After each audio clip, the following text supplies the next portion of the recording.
Bom dia, meu nome é Filipe Grilo, como a apresentação acabou de dizer. Eu vou falar de algo que provavelmente vocês não estão habituados a ver. Vou falar da doença holandesa. Isto não tem nada a ver com as eleições que aconteceram recentemente na Holanda. É algo muito mais antigo e já vos vou mostrar como é que a doença holandesa, que depois tem outro nome, que provavelmente até tenha começado em Portugal, também já lá chegarei, afeta ou pode afetar o turismo. E vou pegar aqui nas palavras da apresentadora, quando disse que o PIB, o contributo do turismo para o PIB da Madeira era 1/3. 1/3, 33%. Certo? Portanto, nós estamos a colocar 33% dos nossos ovos num setor.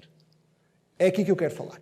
Certo? Portanto, esse vai ser o meu objetivo, mostrar-vos como é que colocar estes ovos todos num único setor pode trazer problemas para a economia no futuro e explicar também porque é que o turismo pode ter um papel responsável, e pegando também aqui nas palavras do Presidente, a questão da ética, um papel responsável para deixar outros setores também evoluir, outros setores crescer, porque nós não podemos depender apenas de um único setor.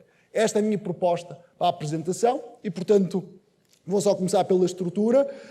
Eu sei que estou a jogar fora, portanto, por favor, não me levem a mal, eu não vou dizer mal do turismo, eu não estou a diabolizar o turismo, portanto, eu não quero acabar como aquele senhor ali no final desta apresentação.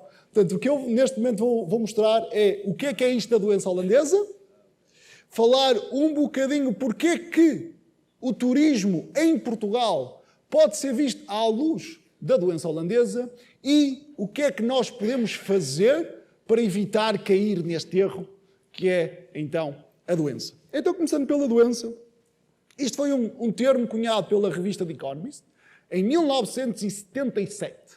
Portanto, eu quero que vocês reparem neste ponto. 1977. E o que é que os senhores da The Economist falaram? Portanto, eles viram que na Holanda, neste caso nos Países Baixos, descobriram reservas de gás natural em 1959. Portanto, 18 anos depois estamos a falar disto.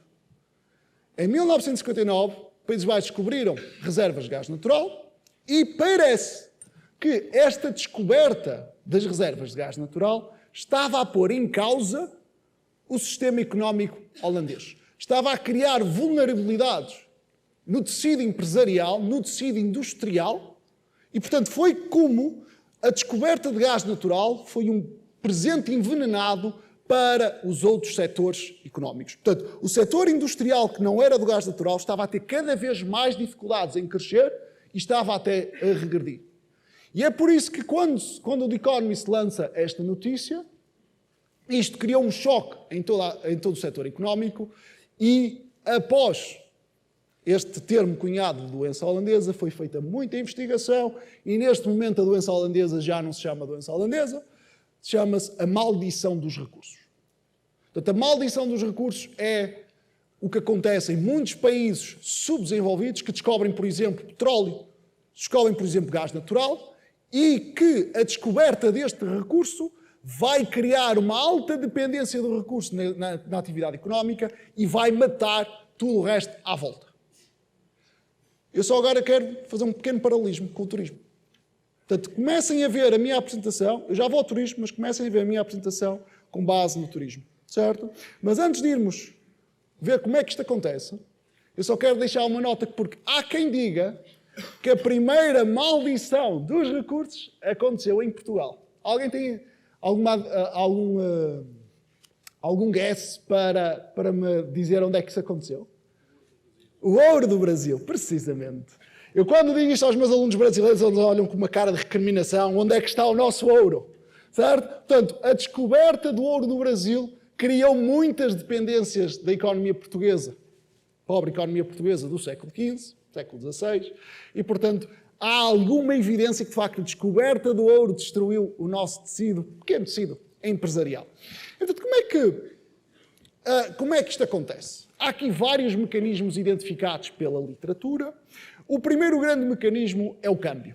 Felizmente, eu sei que para a malta mais jovem que já está habituada a viver na bolha do euro, já não sabe muito bem o que é isto de uma taxa de câmbio, como é que a taxa de câmbio vai afetar a competitividade de uma economia, mas quando acontece, neste caso, uma exportação de um recurso natural para o exterior, os compradores internacionais têm que comprar a moeda local. Isso vai aumentar o valor da moeda, daí se chama apreciação cambial, e quando a moeda começa a ficar muito valorizada, os outros produtos ficam mais caros no resto do mundo. O que significa que um produto, por exemplo, como o sapato, que antes custava, vamos imaginar, $70, quando o câmbio aprecia, fica a custar $100. O que significa que aquele sapato, se calhar, vai vender menos. Portanto, a apreciação cambial prejudica tudo o que são exportações dos outros setores. E nós estamos aqui a pensar, bem, mas Portugal não tem isto, não é? Portugal faz parte do euro, o turismo em Portugal não vai afetar o câmbio do euro, certo? Mas pode haver outros mecanismos de apreciação, como, por exemplo, o preço da habitação. Portanto, neste momento, porque o turismo exige uma procura incremental de habitação, um dos mecanismos de apreciação cambial poderá ser o preço da habitação, que pode pôr em causa o desenvolvimento de outros setores. Dou um pequeno exemplo prático. Eu dou aulas no Porto e tenho muitos alunos que o registro normal na sua carreira era, depois de acabar a sua licenciatura, ir trabalhar para Lisboa. Neste momento, há muita gente que pensa duas vezes antes de ir para Lisboa, porque pensa, eu vou ganhar 1.300 euros, quando a renda depois é 1.000 euros, não vale a pena. Preferem ficar no Porto do que ir para Lisboa. O que significa que, neste momento, Lisboa pode estar a perder talento precisamente porque os preços das casas estão a subir. Portanto, isto pode ser um pequeno mecanismo que o próprio turismo está a criar, que está a prejudicar a qualidade do talento noutros setores. Depois temos aqui o chamado domínio do setor em crescimento. Portanto, muita atenção. A partir do momento em que o setor cresce, chama toda a atenção. E chama toda a atenção de quem? Do dinheiro, das pessoas e dos políticos. Certo? Portanto, temos retenção cada vez mais do trabalho, abrem-se cada vez mais cursos para fornecer aquele setor, mais dinheiro flui para aquele setor. Com isto vem um crescimento brutal da infraestrutura, de imobiliário, que alimenta todo este setor. Eu não sei se estão a fazer o que o paralelismo. Certo? Eu estou a falar de gás natural, mas pensem no turismo. E depois temos os políticos. Grandes receitas, o que significa que a atenção tem que ir para ali. Portanto, temos os políticos a falarem constantemente no setor que está em crescimento. E isto pode desviar a atenção dos outros setores que estão com dificuldades. E aqui vem o paradoxo da doença holandesa. É que os números macro escondem problemas micro. E este foi o meu ponto no artigo que escrevi sobre o primeiro trimestre da economia portuguesa, quando António Costa diz, muito bem, grande primeiro trimestre, a economia portuguesa surpreendeu, fantástico, mas depois, descortinando o crescimento, se nós separarmos o turismo dos outros setores, os outros setores estavam já em recessão. Foi o turismo que alimentou o crescimento do primeiro trimestre. Portanto, nós olhando para os números macro, nós não nos focamos nos problemas micro. E isto pode ter repercussões, quer ao nível do crescimento económico, quer também ao nível das contas externas, como eu também irei mostrar já de seguida. Então, quais são as verdadeiras consequências da doença holandesa? Primeiro, os outros setores económicos começam a perder competitividade. Portanto, não é o facto do crescimento do setor ser mau. Não, simplesmente o crescimento daquele setor está a provocar, está a limitar, está a colocar dificuldades nos outros setores. E os outros setores estão a perder competitividade e estão a ficar com cada vez mais dificuldade em crescer e começam a definhar. Isto leva a um problema de redução da diversificação da economia. Ou seja, cada vez mais apostamos na nossa economia no setor em crescimento e deixamos o outro setor morrer. Portanto, isto depois expõe ao que nós chamamos de problemas idiosincráticos. Ou seja, um problema específico daquele setor, destrói a economia toda. E eu aqui lembro-me da pandemia. Imaginem o que é haver uma pandemia com uma exposição de 20% da economia ao turismo e se, por acaso, a nossa economia dependesse de 60%. O que seria uma pandemia com o turismo a pesar 60% do nosso PIB. Portanto, isto é um problema a partir do momento em que colocamos todos os nossos ovos num único setor. E depois, a própria doença holandesa, como esconde os problemas micros, retira a necessidade de se implementar reformas estruturais. Mais uma vez, relembro a questão portuguesa. Tivemos um governo durante 8 anos sem implementar uma reforma estrutural porque a economia crescia. Certo? Mas pode dar-se o caso de haver certos problemas que estão a aprofundar-se e que, se olharmos com atenção para problemas mais setoriais, podemos ter a necessidade de implementar as reformas estruturais. Então vamos nós, agora, à questão do turismo. Portanto, mais uma vez, eu não estou aqui a diabolizar o turismo, eu só estou simplesmente a chamar a atenção que, se calhar, o crescimento do turismo tem que ser olhado não para o turismo, mas para os outros setores. O que é que está a passar nos outros setores? Porque, se calhar, estamos a perder aqui alguma coisa. Portanto, este gráfico mostra a evolução do peso do turismo no PIB, isto em Portugal, continente e ilhas, e, apesar da exposição ser menor que na Madeira, nós, em 2009, plena crise financeira global, estávamos com 9% do nosso PIB feito do turismo e catapultamos esta dependência para quase 16%. Isto já com os 2 anos da pandemia, certo? Aliás, a pandemia foi tão má que depois, pondo desta perspectiva, não foi assim tão mal, foi simplesmente voltar a 2009, certo? Portanto, todo o trabalho que tínhamos feito durante 10 anos foi deitado ao lixo num único ano, 2021 também com bastante dificuldade, mas depois voltamos à senda de crescimento. E, portanto, neste momento, em Portugal, o turismo pesa cerca de 16% do PIB. Portanto, o peso do turismo cresceu 80% na nossa economia. Melhor só o setor tecnológico, mas vejam a dimensão. O setor tecnológico foi de 1% do PIB para 2,1%. Dobrou, é certo, está com uma ótima dinâmica, mas muito menos pesado do que o turismo. Então, que sintomas? Já temos aqui alguns sintomas. Um deles era o aumento da dependência. Mas será que isto é problemático? E o que eu decidi fazer foi simplesmente, ok, vamos tentar separar o turismo dos outros setores e vamos ver o que é que está a acontecer. Portanto, nós olhando na mesma dimensão temporal, 2009 até 2022, a economia portuguesa, como nós sabemos, está relativamente estagnada, com uma taxa de crescimento de 0,6%, certo? Mas se nós excluirmos o crescimento do turismo, o panorama ainda fica mais assustador. Quase não cresce, estamos a falar de 13 anos, certo? Em 13 anos, a taxa de crescimento está muito próxima do zero.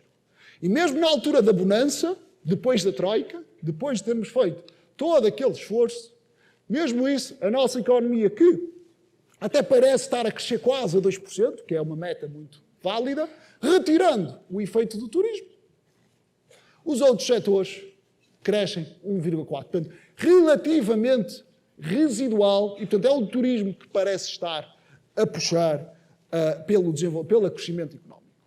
E depois, quando nós olhamos para as contas externas, então as coisas começam a ficar mais preocupantes. Deixem-me só mostrar a quem não está habituado a ver este tipo de gráfico. Portanto, vamos para já focar na linha azul, a linha ali no meio. A linha azul, quando ela é superior a zero, que acontece quase em todos os anos, exceto ali na altura da pandemia, significa que está a entrar, assim de forma muito simplista, está a entrar mais dinheiro do exterior do que está a sair. E, portanto, nós estamos a conseguir pagar, assim de forma muito simplista, estamos a conseguir pagar a nossa dívida externa.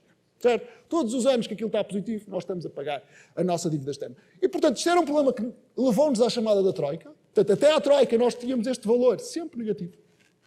Ou seja, nós todos os anos pedíamos emprestado E com o turismo, isto reverteu-se. E nós estamos, em termos macro, relativamente bem. Certo? Nós já estamos a conseguir pagar, a um ritmo relativamente ligeiro, mas estamos a conseguir pagar, parece que está tudo bem. Mas agora, separando a balança dos serviços, onde está o turismo, da balança de bens, onde está, por exemplo, a indústria, nós começamos a ver uma tendência relativamente preocupante. A balança dos serviços está a crescer e, se repararem, cresce por ondinhas, o que significa que o turismo ainda tem bastante sazonalidade.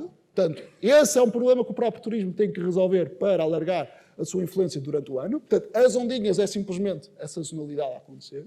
Mas o que me preocupa mais não é o que se passa em cima, mas o que se passa em baixo. A nossa dependência de bens face ao exterior está a aumentar seriamente. O que significa que nós estamos a ter cada vez mais dificuldade em penetrar nos mercados estrangeiros com os nossos bens industriais. Portanto, parece que a nível macro estamos a ganhar competitividade, mas quando olhamos para a indústria, quando olhamos para o fabrico de bens, nós estamos a ter cada vez mais dificuldade em impor-nos no estrangeiro. E isto é um sintoma que nós não podemos ignorar. Então, e qual é o problema se nós conseguíssemos resolver a questão do crescimento dos bens? Qual é o problema também de pormos todos os nossos ovos, lá está a imagem dos ovos atrás, no turismo? Bem, a questão é, estaríamos a expor a nossa economia aos riscos idiosincráticos do setor. E neste caso eu não estou a pensar no próximo ano, 2 anos, eu estou a pensar a 40 anos. Quais são os riscos que o turismo enfrenta daqui a 40 anos? Porque se nós deixarmos esta tendência a agravar, isto significa que o crescimento da economia portuguesa vai estar cada vez mais dependente do crescimento do turismo, e eu não acredito que o crescimento do turismo para já abrande, mas a 30, 40 anos o turismo vai enfrentar estes riscos. Um deles são as alterações climáticas. Não nos podemos esquecer que não é só o clima que aquece. A frequência de eventos extremos vai aumentar. O que significa, eu penso sempre, quando olho para o aeroporto da Madeira, eu penso sempre nos ventos, e quando eu vou para a Madeira, eu tenho sempre que olhar para o que é que vai acontecer aos ventos para ver se eu não fico aqui bloqueado. Mas o que significa que estes eventos extremos vão aumentar de frequência, o que pode colocar mais incerteza no crescimento deste setor. Isto já agora, aquela imagem foi uma sugestão do ChatGPT sobre um tornado na Ilha da Madeira, só para terem uma noção. A própria indústria da aviação tem problemas, e o próprio Presidente neste momento deve estar a enfrentar um correio, não é? Pelas próprias notícias. Portanto, sabemos que a concentração do poder de certas empresas pode atrofiar a dependência do turismo, e isso coloca mais problemas na gestão política destes cenários. E outra coisa que me preocupa, eu sei que a própria indústria da aviação está a tentar combater, encontrando uma alteração ao nível tecnológico, mas e quando as regras da neutralidade carbónica apertarem a sério? O que é que vai acontecer à indústria da aviação? Será que o preço do avião não vai aumentar consideravelmente, podendo pôr em causa o acesso de muita gente ao turismo? E, portanto, isto é algo que nós temos que pensar. Eu sei que vocês já pensaram, mas é sempre bom agora colocar isto como dependência da economia como um todo. A economia como um todo está dependente destes problemas. E depois, por fim, também é interessante, e começa agora já a entrar na questão tecnológica, a questão do metaverso. O metaverso está aí, ele vai crescer e vai roubar algum valor acrescentado, acredito também que gere por si só valor acrescentado, no turismo. Nós vamos ter que criar um segmento antes do turismo, de prospecção do turismo. Temos que atrair o cliente no metaverso. Mas isso é algo que a indústria hoteleira provavelmente vai ter muita dificuldade em ficar com este valor acrescentado. Este valor acrescentado vai para outro lado. Portanto, nós temos que reagir proativamente para ficar com este valor acrescentado. E, por fim, então o que é que se pode fazer para evitar estes problemas? Há algumas políticas que nós podemos aprender com a abordagem, não só da Holanda, por exemplo, a própria Noruega, que é um excelente exemplo na gestão desta dependência. Eu estou no último minuto. Portanto, são políticas de diversificação económica. Saber que o turismo está a correr bem, ótimo, vamos olhar para o outro. Vamos tentar promover os outros setores. Criar um programa de benefícios fiscais para promover, para criar o ecossistema, neste caso, por exemplo, tecnológico, para permitir que o próprio setor desenvolva. E depois a política pública também tem que ser responsável.